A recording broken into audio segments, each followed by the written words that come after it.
Good evening, everyone. Thanks so much for joining this evening's public introduction of the County Executive's Police Accountability Board nominees.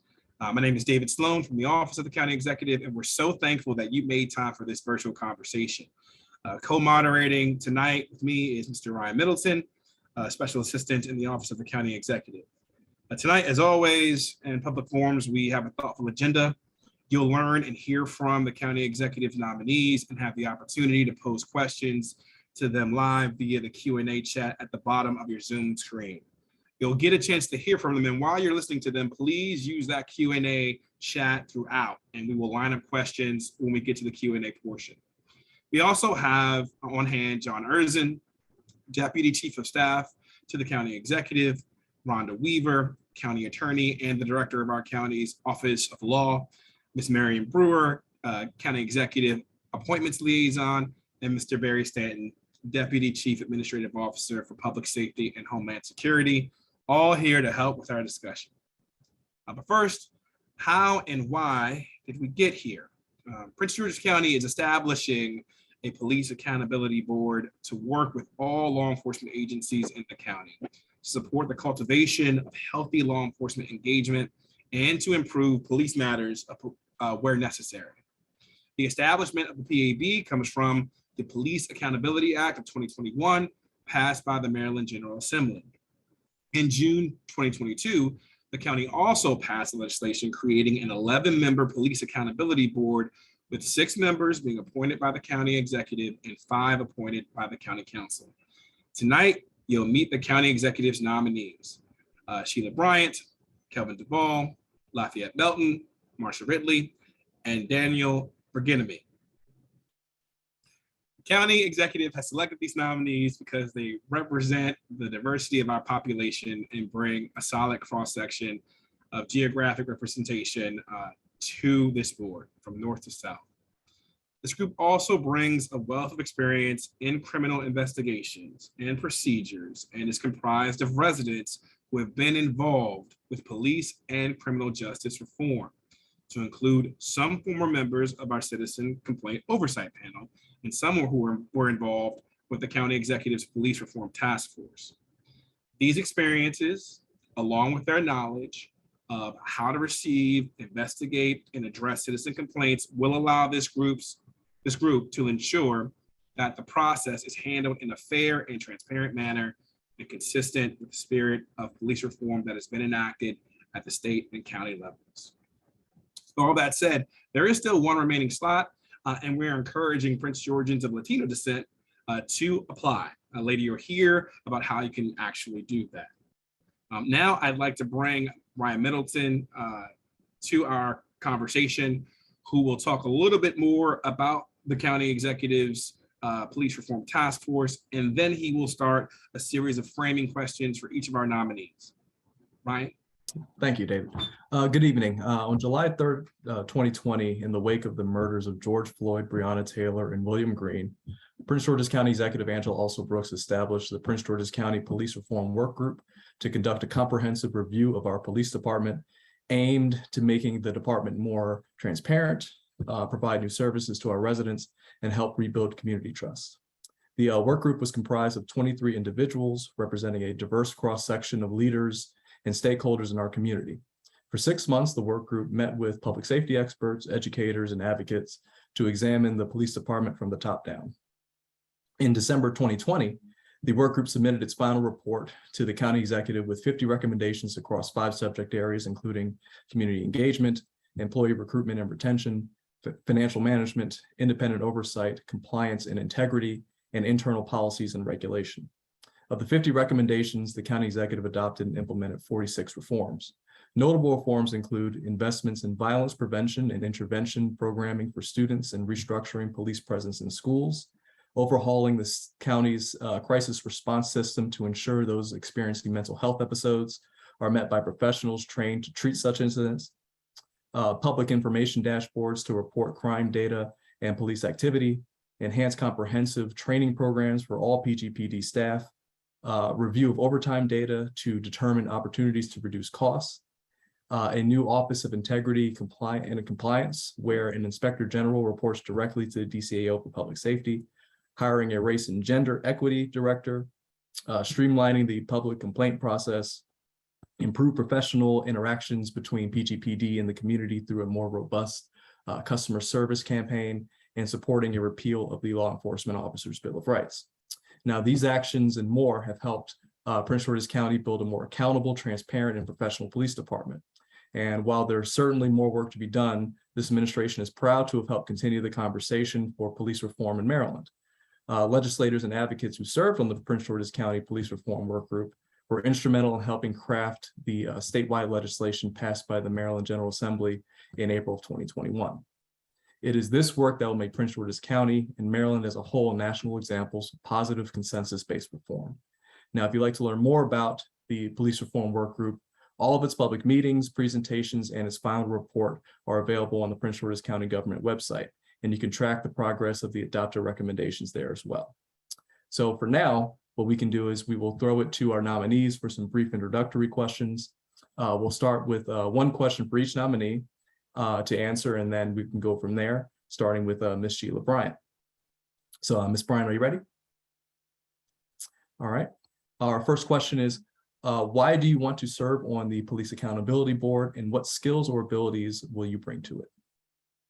My interest stems in my intense desire to promote and advocate for social justice in our community. Being on the board is one small way to ensure that community members are treated with respect and human dignity while maintaining public safety. We have a responsibility to hold those accountable who fail to use the power bestowed upon them by the state. They have to use it in a fair and reasonable manner. This board should be designed so that there's transparency and accountability regarding the actions of the police and law enforcement personnel. Historically, the culture of policing is of warriors, not guardians. It's incumbent upon a board such as this to work with law enforcement leadership to ensure that policies and practices do not promote the warrior ethos, but rather the ideal of guardian and community-based policing. Trust, integrity, those things. So what are the skills that I bring to the table? Well, first of all, I think integrity is very important. I'm a conscientious person, knows the difference between right and wrong. I don't lie, steal, cheat. I don't have greed or hate in my behavior, in my professional life or personal. And I really think that integrity goes for everyone who's performing a public service. Integrity leads to trust, and it helps to promote that confidence in the community that you're going to be there and you're going to be honest and you're going to tell the truth. Also, I have a lot of experience. I'm an attorney, and I've been an attorney for over 20 years. My first job was working as the deputy DA in San Diego County, where I worked closely with law enforcement, and I learned some of the tricks of the trade that they use sometimes to justify probable cause and to, sort of expand on what the truth is. So I can tell when somebody is peeing on my leg and tell me it's raining. But I also saw honest law enforcement officers who really did seek to serve justice. I have worked as the Inspector General, where I take complaints from the public and from employees and investigate, do audits, conduct interviews, and draw the facts out, and then explore the circumstances surrounding the situation and write a report that reflects what happened, issue recommendations on how you can keep that from happening again, and then follow up, which is really important. Follow up to see if your recommendations have been implemented, and also to see if there's new policy that prevents that situation from happening. So I worked in the Marine Corps and in the Department of the Navy for 10 years. And as a leader in the Marine Corps, I also learned how to treat people. You treat people with respect. Even if you're the leader, the manager, the CEO, whatever it is, people want to be heard and they have to know what the boundaries are, but you still treat them with dignity and respect, no matter what their beliefs, their rank, their social standing. And I think those traits are essential in any environment. Okay. Thank you for that. We will throw it to Kelvin Duvall. Same question. Why do you want to serve on the Police Accountability Board, and what skills or abilities would you bring to it? You're muted, sir.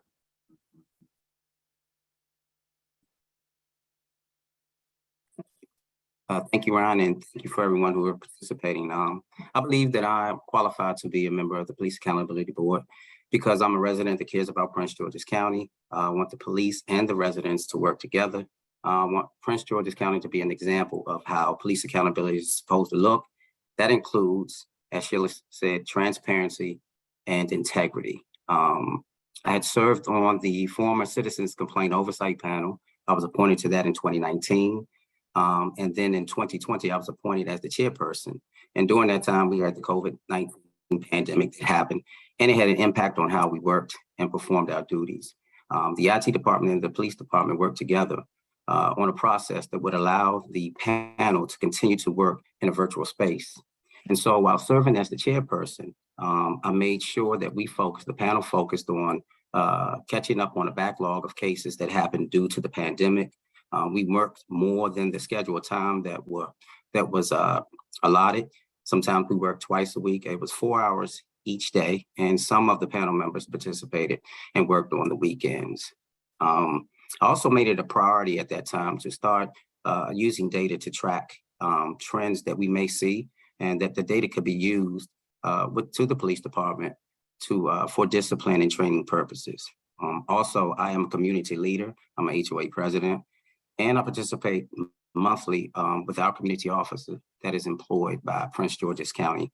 I also completed a 12-week Citizens Police Academy that is given by the county. The Citizens Police Academy gives citizens an opportunity to understand the role of the officer and some of the situations of police officers that they are involved in. And so I believe it is just not my job to hold officers accountable for their conduct, but to also educate the citizens on our role when it comes to interacting with the police. I participated in implicit bias training that the county gave to us. And I also participate on my company. I work for a large computer company, and I am part and created a program for inclusion. I sit on the board of the Black Employee Network for this large corporation as well. And I just want to make sure that the residents of the county is represented with integrity, there's transparency, and that I want the quality of life to be the best that it can be for all residents. Thank you. Thank you. The same question for Lafayette Melton. Why do you want to serve on the Police Accountability Board, and what skills or abilities will you bring to it? Thank you, Ryan. I appreciate that. You know, there's a saying that good government demands the intelligent interests of every citizen. So I believe that we all have a responsibility to participate in the systems that govern our collective well-being. And since the county offered me the unique opportunity to participate in a way that aligns with my values and interests, I think it's my civic duty to provide my voice and recommendations on the issues that affect my community. What seems like most of my life, I have been grossly unsatisfied with how law enforcement has served the communities of Black and brown people. Whether firsthand or through the lens of the media, I have seen far too many abuses of power by governments and individual officers with little to no accountability. So with the opportunity to serve on the Police Accountability Board, my hope is now that I will have a chance to create the changes I believe will improve how the law is enforced in our community and improve relations between our residents and those that uphold the law. Those changes will hopefully create a safer county for all of us, including the brave officers that serve here. Residents should feel confident that our police will enforce the laws with valor, honesty, and respect. In addition, they should also feel that the officers who do not or who abuse their power will be held to account. Particularly as a Black man, I'm all too familiar with how people that look like me have been stripped of equal treatment, particularly in the eyes of the law. So while I may not be able to change the world, my individual contributions play a role in influencing those in my circle of influence, which ultimately leads to, I think, larger global change. For a state that has decided to pioneer police accountability and erode some of the terrible issues plaguing our law enforcement system, I welcome the opportunity to be a part of the solution. And for a county that has decided to let its residents improve police accountability and perform in the delivery of our protection and service, I'm very eager to help. I believe that both my professional experience and academic qualifications would enable me to make a strong contribution to the county's efforts to strengthen police relations and develop a greater trust amongst the community. In such a sensitive socio-political climate, I find that this initiative is incredibly timely and critical for the safety and governance of our amazing county. My varied experience has provided me the opportunity to be involved in a number of committees and councils. I have even been a participant in councils within my residential communities. The work can be laborious, personalities can be interesting, and opinions can be strong. But I've always had the ability to be a valuable contributor who operates diplomatically. I have led strategic planning processes to identify new areas for interventions and worked with my peers and partners to design solutions and paths to success. I also think it's important to know that I have no general bias against police officers. Many of my friends and colleagues in law enforcement, and I love them dearly. In fact, I do view police officers as heroes and appreciate their daily sacrifice of putting themselves in harm's way to protect people like me. However, I'm very aware of the byproducts that can often result from having certain levels of authority and power, especially when and if that power is abused and goes unchecked. So this power dynamic compounds when you incorporate a lack of resources or proper training. So I've been the victim of numerous instances of racial profiling and witnessed police brutality. And as a result, I have longed for more accountability improvements with law enforcement. So like many citizens, particularly those in the Black community, I've always felt that greater accountability would lead to needed improvements and prevent some of the horrors that we've seen on social media and the news. Not only does accountability teach individuals not to repeat poor behavior, but I also believe it acts as a preventative measure for those who see the example set before them. Furthermore, I've always found conflict in the notion that police accountability is considered an internal affair. That's why I'm a big proponent of external review boards and independent investigators who can, help us through some of these issues that we've seen. So the immediate skills and abilities that I possess are fostering inclusion, change management, and communication. The culmination of my professional career has brought me to being a leader in diversity, equity, and inclusion. So naturally, I'm well-versed in diversity principles and the importance of treating all people with fairness, ethics, dignity, and respect. A big part of that is fostering an environment that involves the perspectives of others, particularly those with different viewpoints. It's important that we have the ability to think outside of ourselves, personal interests, and respect the entire community. Furthermore, my experience with leading DEI has taught me to recognize when bias, discrimination, and prejudice play a factor in decision-making and what recommendations can mitigate those issues. Part of the reason I'm so passionate about DEI is because I have seen firsthand how my efforts can help change hearts and minds. In addition, I think we also have the ability to navigate change. This new board, which will be incorporated in several new processes, I'm sure there will be a need to pivot and effectively change course to adapt to new demands, yet still function successfully. So change management will be an important skill to have on the board. Furthermore, the most obvious skill that I believe all members will need is strong communication skills.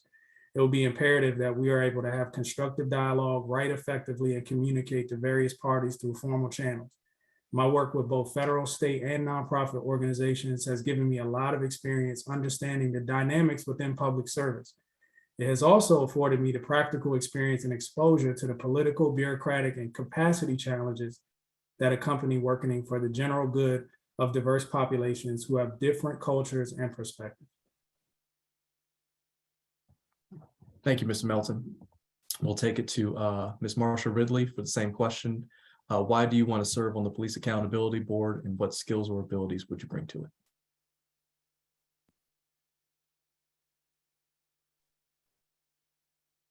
Good afternoon.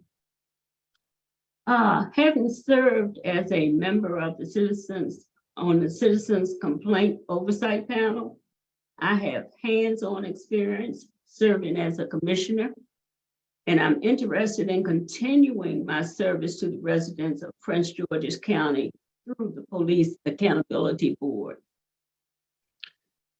The three skills that I would bring to the board is I value fairness. I listen to both sides before making decisions and lead in an impartial way.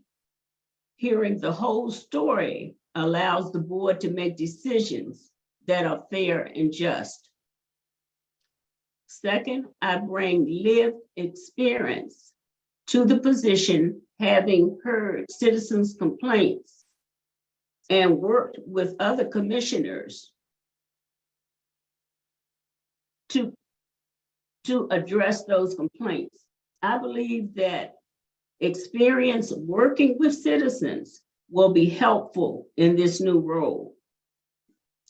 Third, I am resilient. I have faced and continue to face great challenges and always find a way to bounce back and stand up. When we don't agree with something on the board, I can support the vision to see past the current situation and offer effective ways to move forward.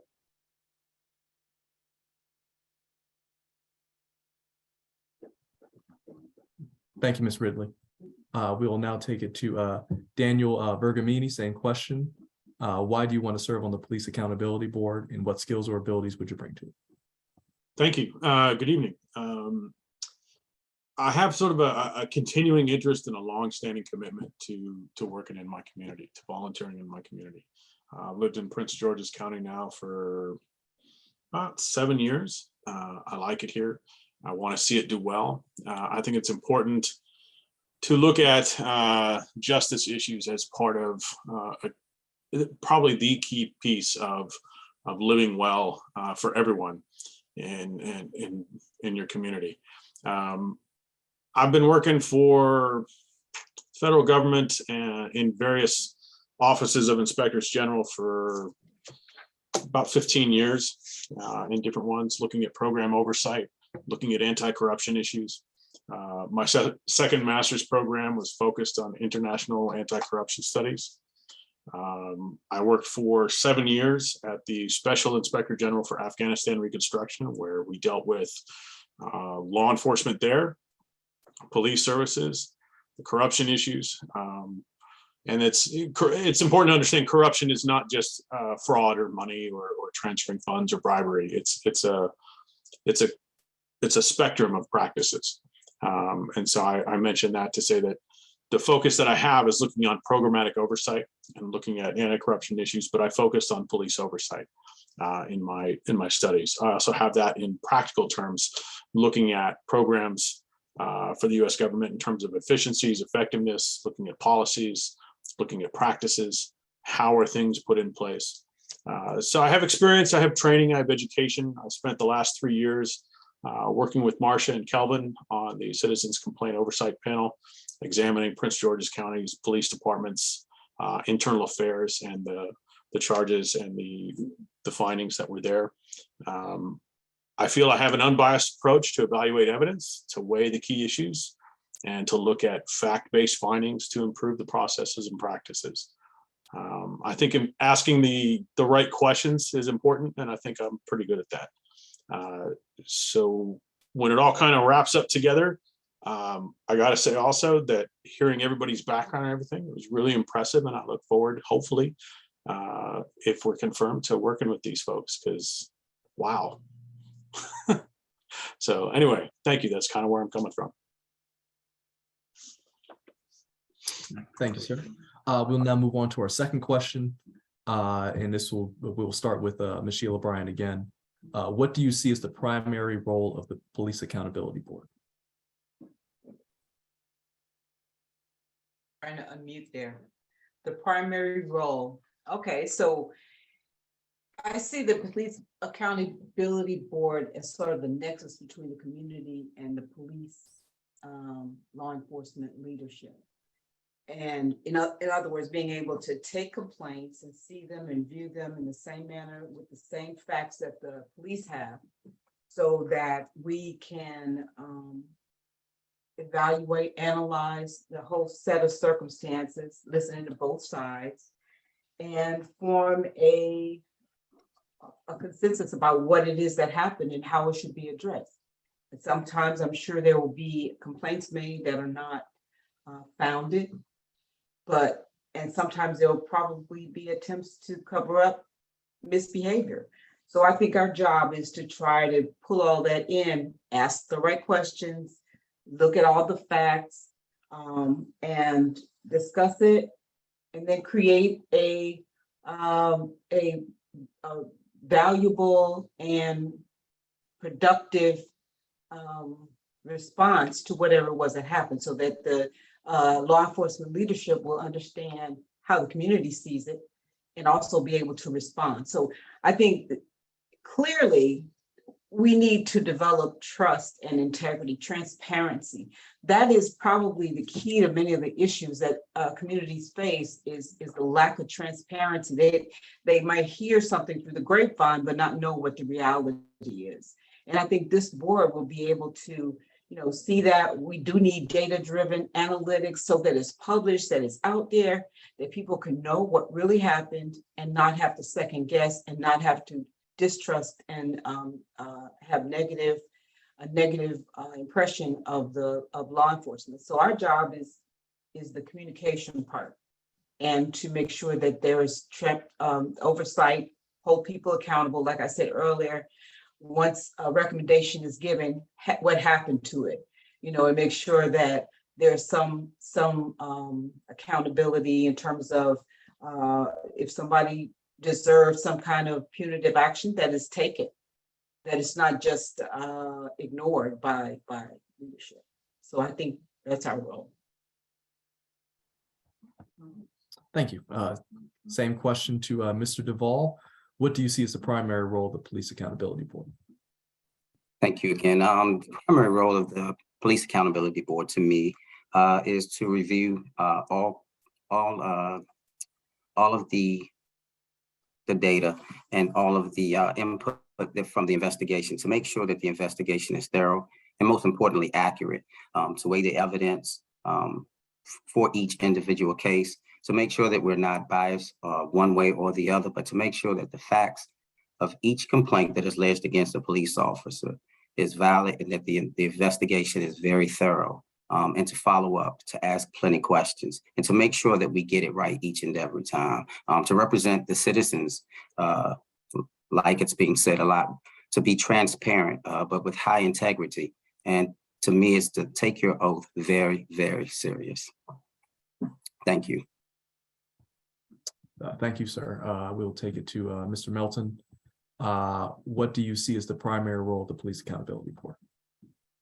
Yeah, I believe the primary role of a member of the Police Accountability Board is to serve the community and the law enforcement agencies and individual officers of the county by objectively upholding the standards set forth by the law.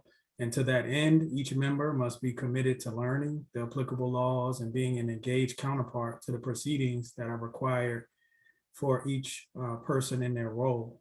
Each member must familiarize themselves with the ins and outs of the board's demands, understand their responsibilities, and ethically execute their obligations. Serving on the board means being elected to a position of authority within the community. So understanding the scope and limitations of that authority should be clearly defined. And I think just being a very informed board member is better, because then you're able to serve the community and law enforcement and maintain the integrity of the board and avoid any possible overreach. Thank you for that answer. We'll take it to Ms. Ridley. Same question. What do you see as the primary role of the Police Accountability Board? I believe the primary role of a board member is to remain open to the truth and facts. Our recommendations should always center justice, Criminals don't care about the rules, but we must. Rules and regulations are meant to protect us all. Police must follow the rules as well. This board will ensure rules are always followed.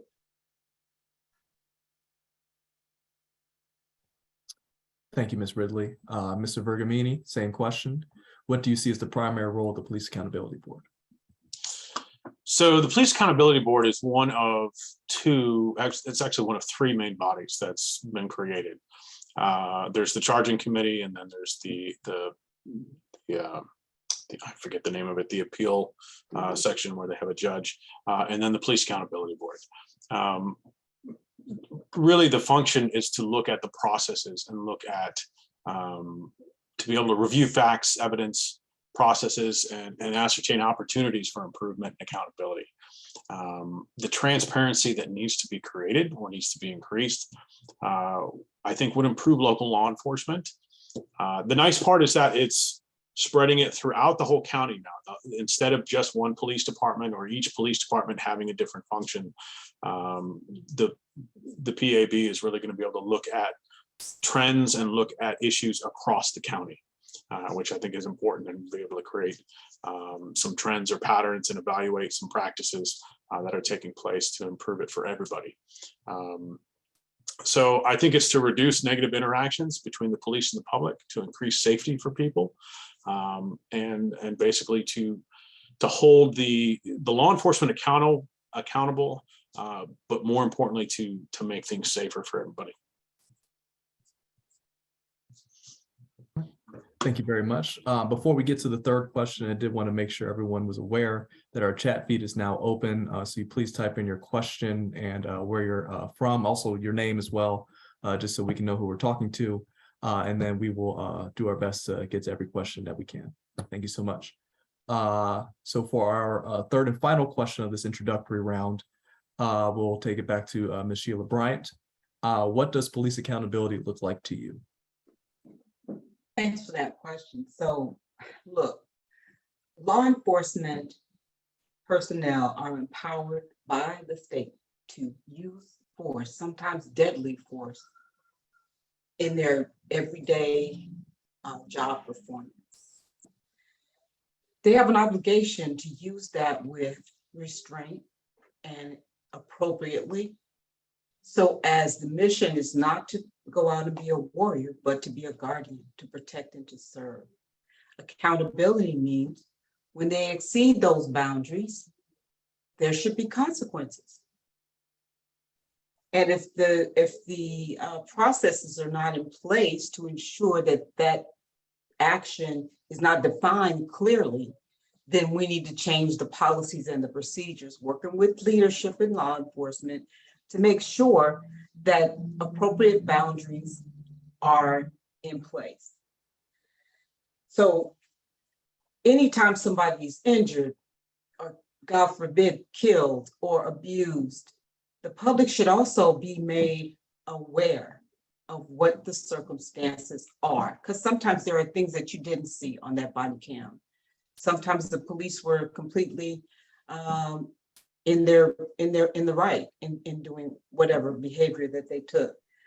But it needs to be transparent. We need to see it. We need to know what happens. We also need data to show how many people are arrested, how many people have been sent to prison. It's like we need to know what these statistics are in terms of, are they being held accountable? So are there punishment? Is there punishment meted out? What is going on?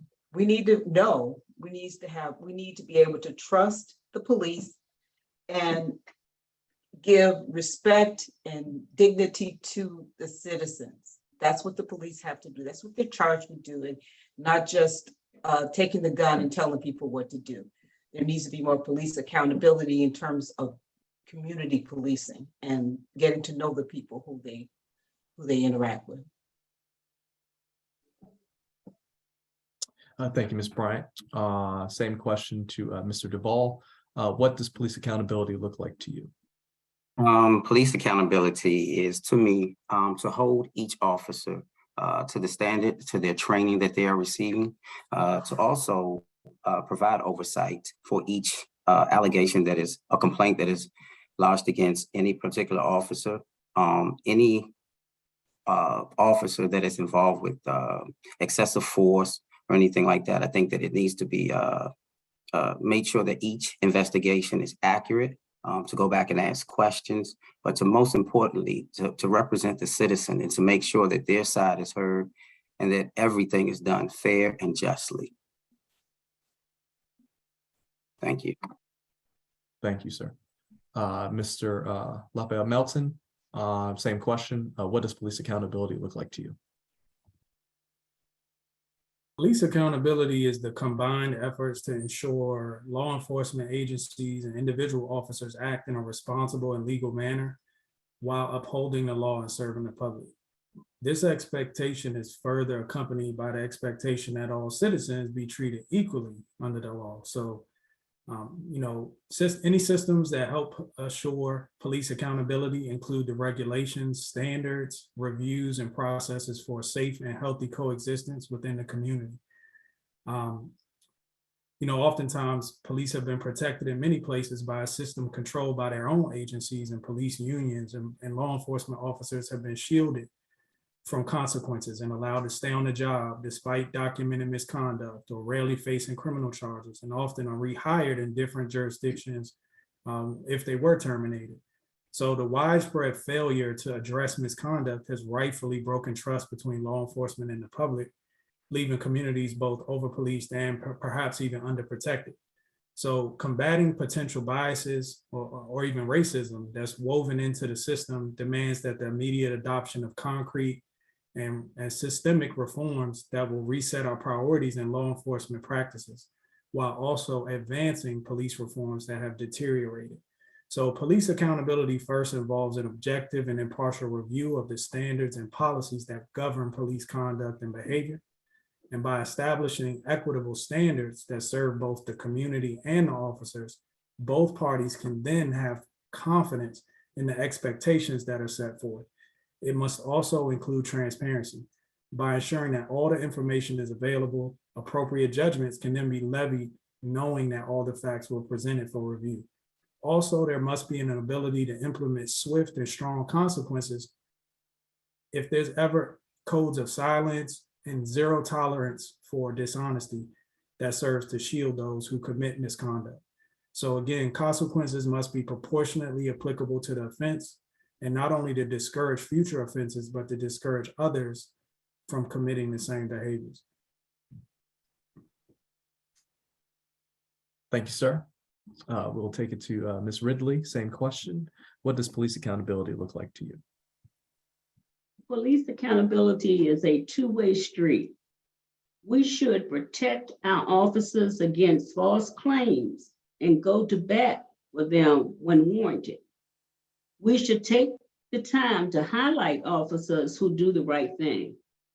We should also punish bad apples to the full extent of the law and never ever make excuses for bad behavior.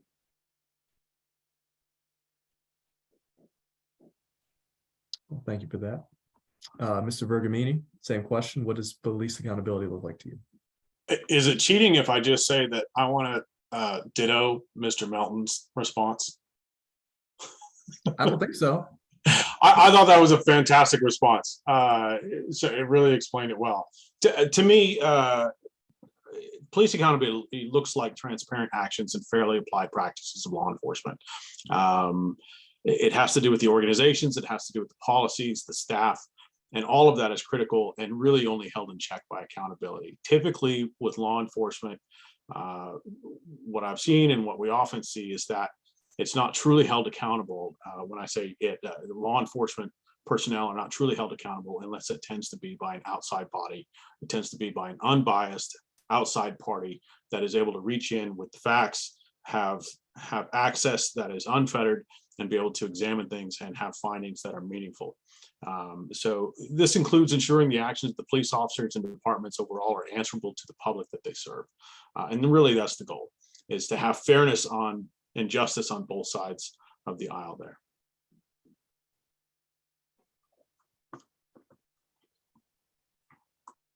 Okay. Thank you all for very thoughtful and transparent answers to Ryan's questions. I want to thank everybody who has been participating in the chat. And so we're going to start to try and answer and tick through some of the live questions. I'm going to do my best with Ryan and others to summarize themes and try and get to some of the specific questions, but give us a little grace because we've got a lot to monitor as it comes in. First theme that we're seeing is a question about criteria for selection of members and the difference between the PAB and the Citizen Oversight Board. So I'm going to ask our county attorney and maybe our liaison of appointments to double team an answer there. Attorney Reaver, would you talk about, the different entities and our evolution here? Yes, certainly. Good evening, everyone. Rhonda Weaver, County Attorney. It's a pleasure to be with you this evening.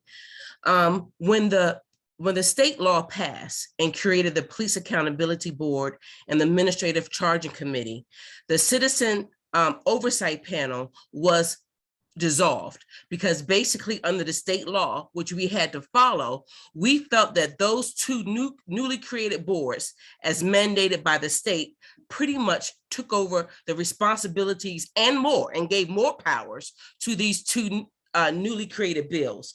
And it was Council Bill, I believe 22, 2002, that dissolved the Citizen Complaint Oversight Panel effective June 30th, 2022. So this is this board we created, the Police Accountability Board and the Administrative Charging Committee, are taking over some of the responsibilities that the Citizen Oversight Panel used to perform, and they perform additional duties as well. They have additional powers as well under the state law. Thank you. Mm-hmm. Ms. Brewer? Yes, and going back to the legislation, I just want to go back to what the Police Accountability Board shall do. They shall meet quarterly with county law enforcement agencies and work with them to improve the policing in the county. They are also charged with appointing 2 civilian members to the Administrative Charging Committee and 1 civilian member to the Administrative Trial Boards. They receive complaints of police conduct filed by members of the public. On a quarterly basis, they review the outcomes of disciplinary matters considered by charging committees. And by December 31st of each year, they submit a report to the county executive and county council that actually looks at any trends of any disciplinary process of police officers in the county.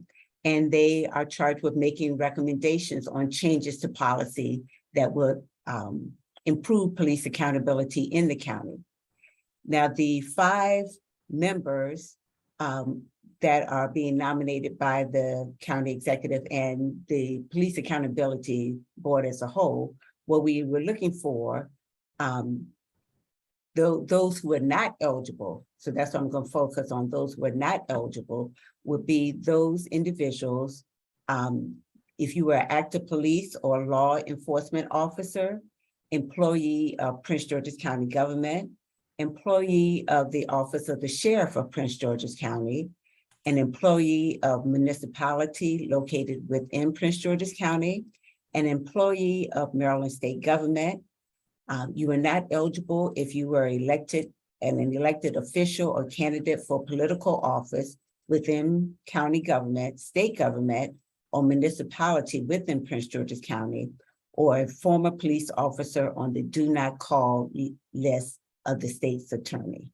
So that is what we were looking for, and that was the criteria that we looked at when selecting the individuals. Thank you, Ms. Brewer. Do you happen to recall how long terms are for board members?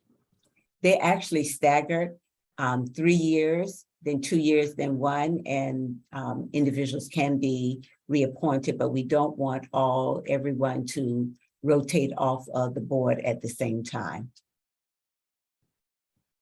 Thank you.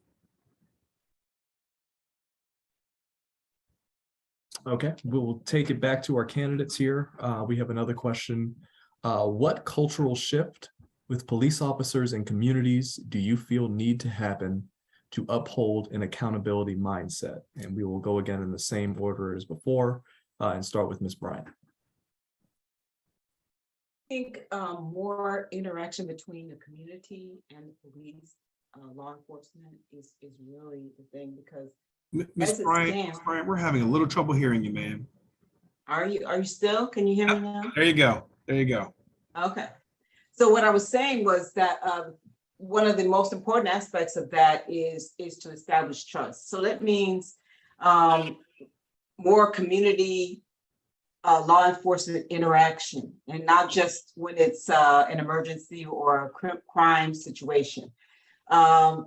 Policing in the community, walking around, getting to know the teenagers, the kids who are in that community, and the people, so that there will be, like I said, mutual trust, mutual understanding, understanding that you need to treat everyone with dignity and respect, including the citizens treating police officers with respect. I think that goes a long way in building that, the oversight. And also, like I said earlier, making sure that there's more information available for citizens to understand what's happening in the community, and that it's not just a big black hole, that there's feedback and people get to know what's happening. I hope that answers the question. Yes, ma'am.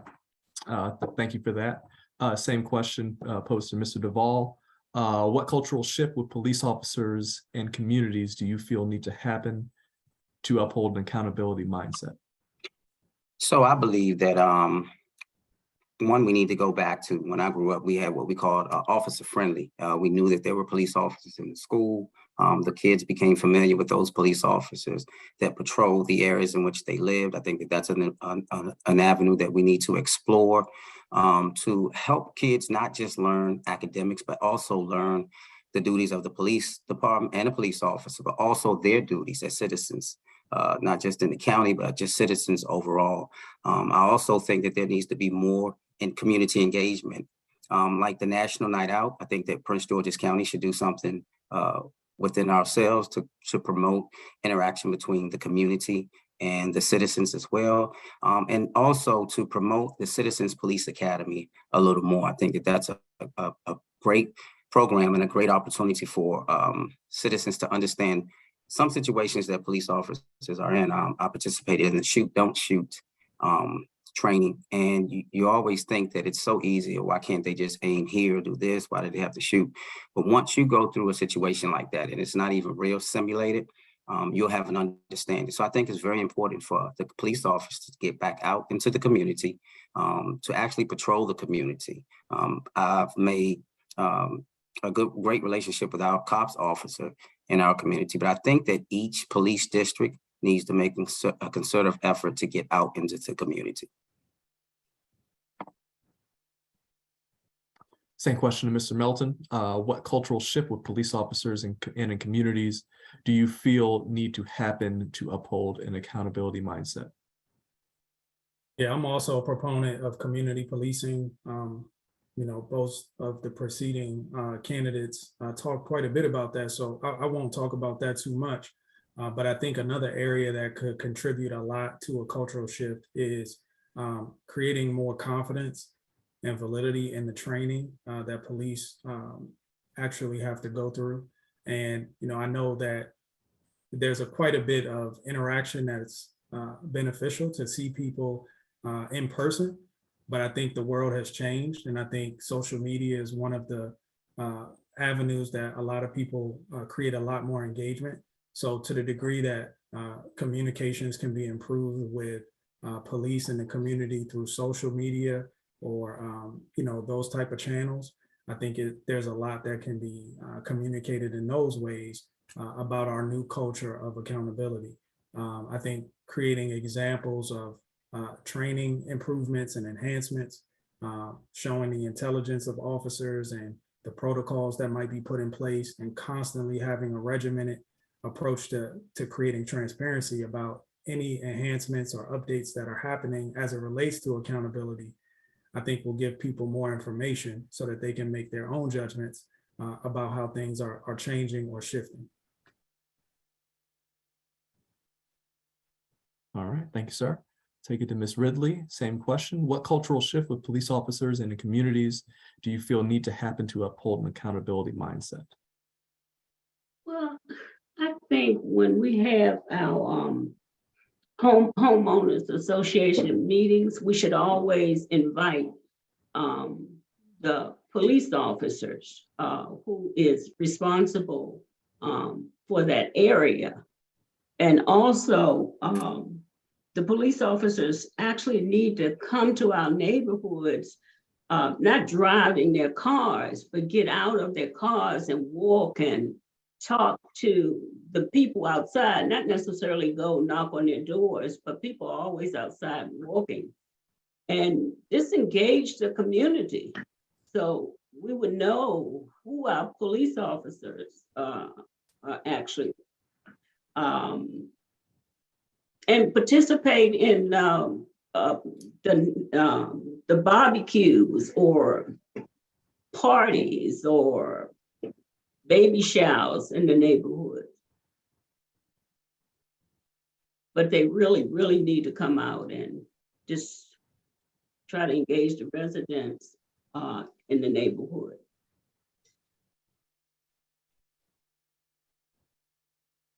Thank you, ma'am.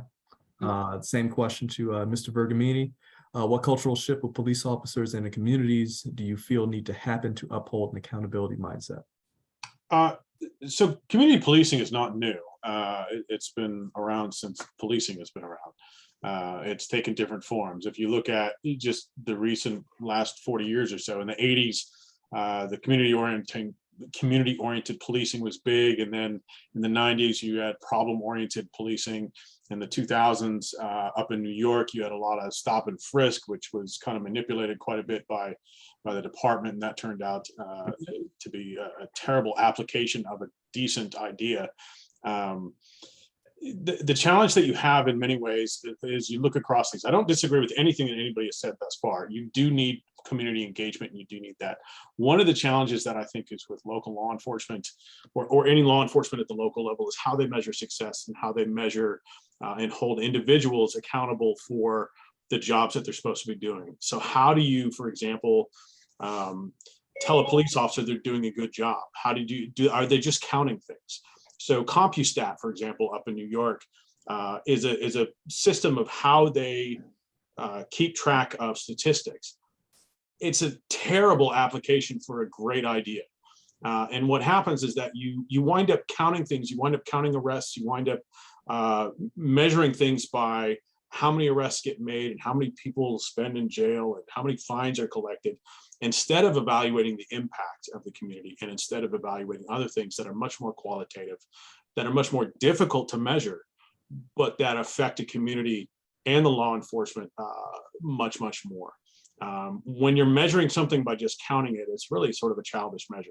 And it really doesn't tell you that much. So if you're able to have that shift and move away from counting the number of arrests and counting the number of, this many bags of Coke were seized or this kind of stop was made, and having those kinds of press events, you can make a shift from there into the actual impact of a community, which is much more difficult to measure. But when you measure differently, you get different actions. And when you have different actions, then you have better engagement. Okay, thank you, Daniel. So our next question is from Steve from Bowie. And it really is about training and will members go on ride-alongs with patrol officers, and this is in reference to the judgmental shooting program.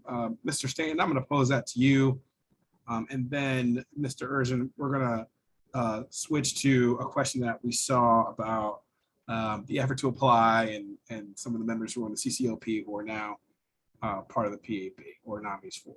Okay. Yeah, good evening, everyone.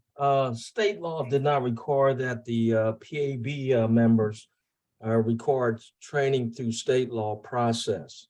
But there is a provision in the county code and county law that the county can authorize training as we see fit.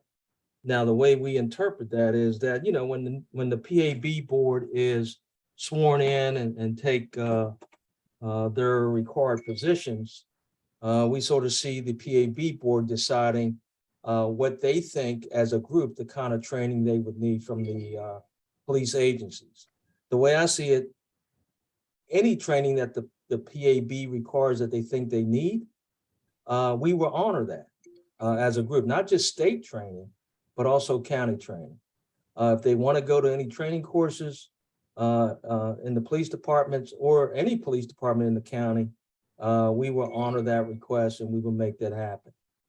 It is my feeling that when this PAB board gets in place, as a group, you all can decide what type of training based on your expertise that you think you need.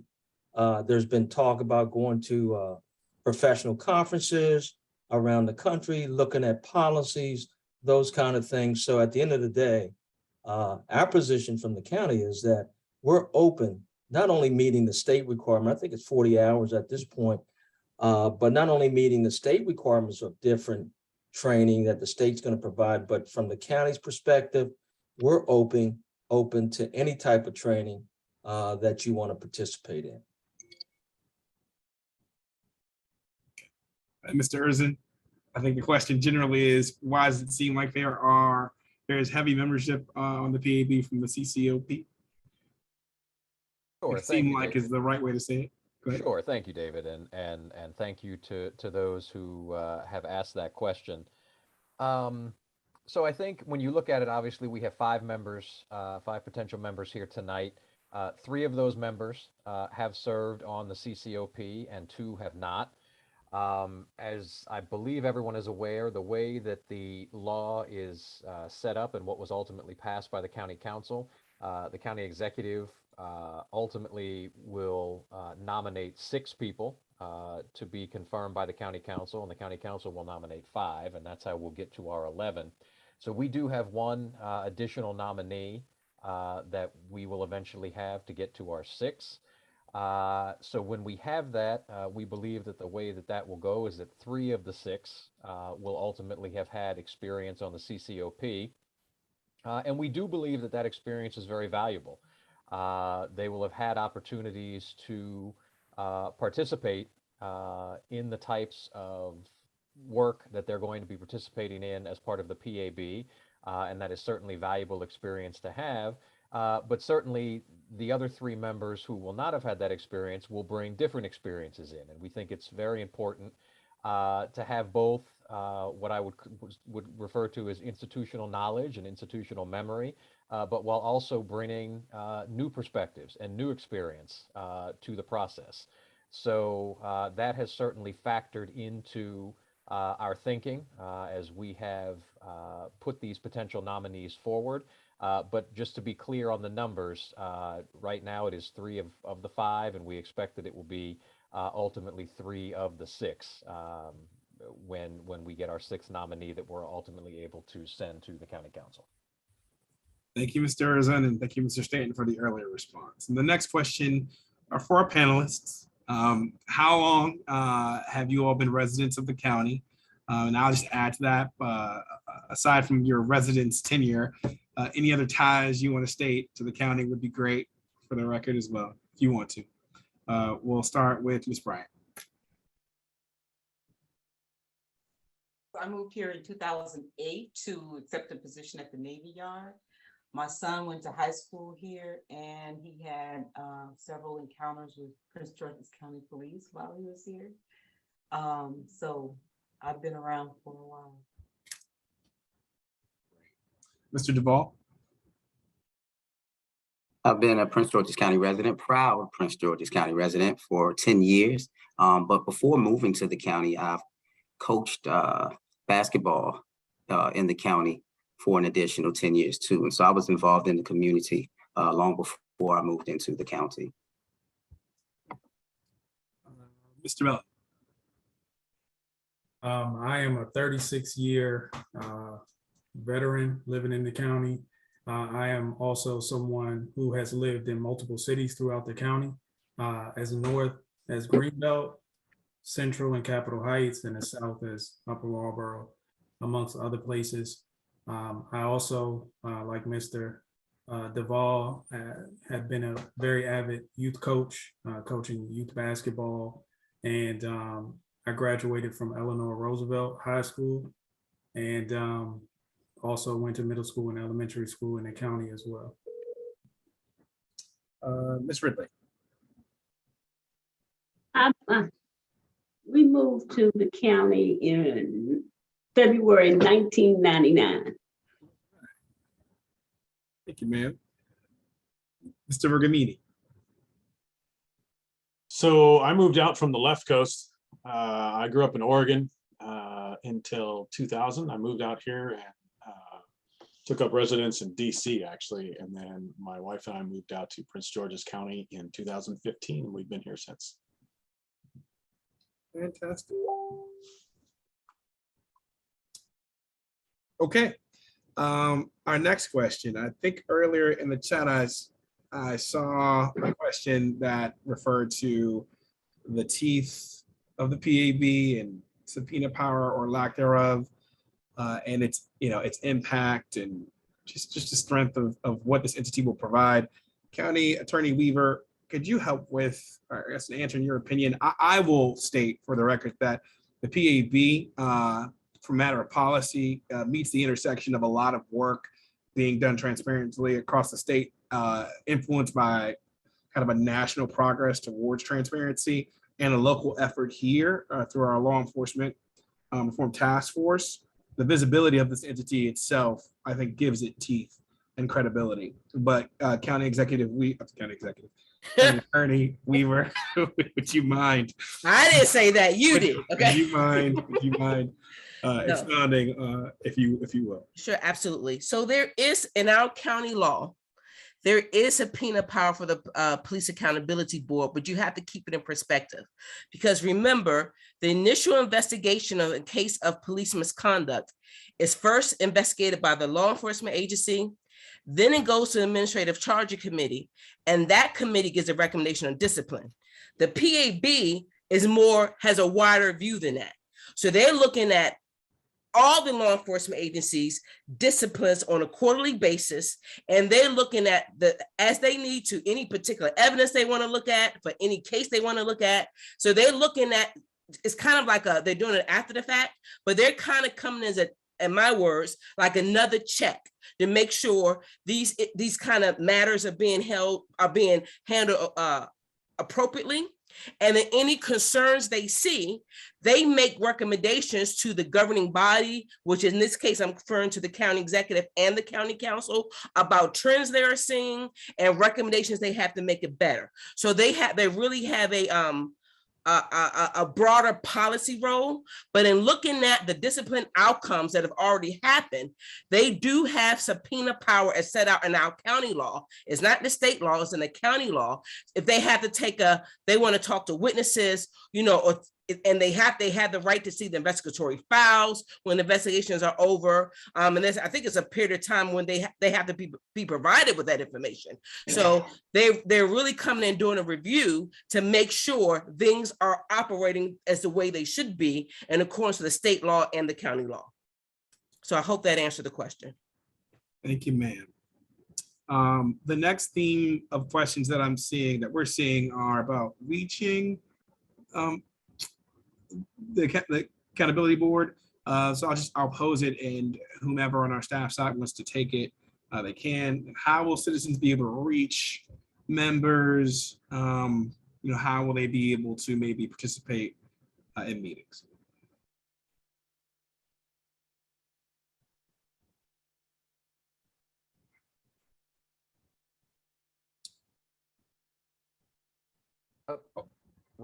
Rhonda, Yeah, I'll start by saying, but Barry might have to pick up because it's probably a little bit more under his purview. We already have a live link, which we've had since early July, if not July 1st, where basically people can submit their complaints to the Police Accountability Board. There is already administrative staffing that's been in place to assist the Police Accountability Board. And honestly, I think if you go into the website, you'll see that if that contact information there. What I don't know, and this may be, well, Barry will know this information. I don't know if the individual members will have county email addresses or if there'll be a central email address where the staff will collect information. Barry can answer that, but we do already have a live link to provide information to the Police Accountability Board. And there's members already staffing and preparing the offices for those members once they're sworn in. Barry? Yeah, and Rhonda is correct. We do have a link to the Police Accountability Board. We've started accepting complaints from the public. I will give you a number, 301-385-2655. 301-385-2655. That goes to the Police Accountability Board staffing at this point. And they can help you with any concerns or complaints until the entire board is up and running. But we do have staff assigned there and already working full time. They are working at 9200 Basil Court in Largo. So I will repeat that, 9200 Basil Court. And if you go to the webpage on the police accountability, you'll see the email address. I think it's pgpab@co.pg.md.us. And again, the number is 301-385-2655. And right at this point, we have probably 80% of the staff in place ready to accept the Police Accountability Board and the Administrative Charging Committee. Thank you. Okay. So at this point, what I'm going to ask folks to do, if they have any additional questions, they can actually use that email to ask them, and we will commit to getting written responses to folks. And I want to thank everyone for participating to this point. Thank all of our nominees for very thoughtful and transparent answers. The county appreciates your service. I do want to allow Ms. Brewer to talk about next steps. She is the county executive's appointment liaison, and she always has thorough next steps to provide on the process. Ma'am. Thank you, David. So the nominees had to complete an appointee data form, complete a financial disclosure, and undergo background check. Their packages been transmitted to the county council for review. On October 11th, they will have a session before the county council, October 11th, and should they receive a favorable vote out of committee, then they will go before the full county council on October 25th, and that will serve as a public hearing / confirmation. So again, the key dates to look for is October 11th, when they go as a part of the committee of the whole work session before the full county council, and October 25th will be the public hearing. Thank you, Ms. Brewer.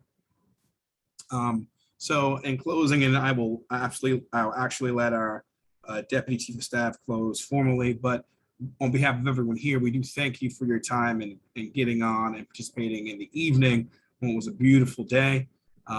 This board will do a phenomenal job, joined by the members who will be selected by the county council on your behalf. David, this is Barry Stin. I'm sorry to interrupt. Go ahead, please. I gave the entire group the fax number and not the actual office number. So let me clarify that. The actual number is 301 883 5042. That's the actual office number. The number I gave you, if you want to fax, is the fax number I previously gave you. 1-883-5042. Okay, great. Mr. Erzin, take us home. Thank you, David, and thank you, Barry, for helping us get that corrected information out there. And for those of you who were asking, I know several people were asking about repeating the number and putting it in the chat. We have put into the chat The phone number, the fax number, we put the dates that Ms. Brewer was referencing are also in the chat. Please keep in mind, certainly on the October 25th public hearing, the county council will put information out on how you can register to participate and testify during that hearing. And during the committee of the whole work session, I know a lot of times the county council also will provide information on ways people can participate and testify there as well. So certainly for those of you who are here this evening who would like to do that, please be on the lookout for that coming from the county council. And really in closing, just a couple of things. First, to our nominees and all of our staff and panelists here tonight, want to thank you for taking the time to be here tonight. As David said, we know, nighttime and after a long day of work, so we certainly appreciate your time and your commitment and your willingness and ability to serve. To all of those who are watching tonight and who have been asking some really great questions, thank you to each of you. Things work really the best when we have an opportunity as a government to interact directly with those we serve. And this is yet another opportunity for us to do that. And we certainly appreciate your dedication, your commitment, your interest in all the things that are going on here in Prince George's County, and certainly around public safety and police reform. And really just wanted to say and make sure that everyone knows this is certainly an area that our county executive is very focused on. It is very important to her. I think everybody is aware that she began her career as a prosecutor and then served 8 years as our state's attorney before being elected county executive. And I think her record as state's attorney would show that she, when there were officers who stepped out of line, she was quick to be able to move in and hold them accountable. And then as county executive, as Ryan was talking about earlier, you have to remember, before the state even took action regarding police reform, the county executive put her police reform task force together. And that task force worked over the period of time that they were together and came up with the recommendations that the county executive ultimately accepted and moved to begin implementing those. So I think that is something that we just want to be sure that everyone is mindful of, that this has always been an issue that has been at the forefront of the county executive's mind and of her agenda to ensure that we are able to have not only a great police department, but a police department that works well with the community, and doing all we can to build not only the connections and the sense of community and partnership between the community and the police department, but also having the accountability and the trust that is so very important as a part of that relationship. So with that, again, I just want to thank everybody for being here this evening. And we look forward to continuing the discussion and moving all of this forward as we go through the legislative process and then getting down to the work of the PAB as we go forward. And with that, unless there's anything else, just thank you, everyone, and hope everyone has a good evening.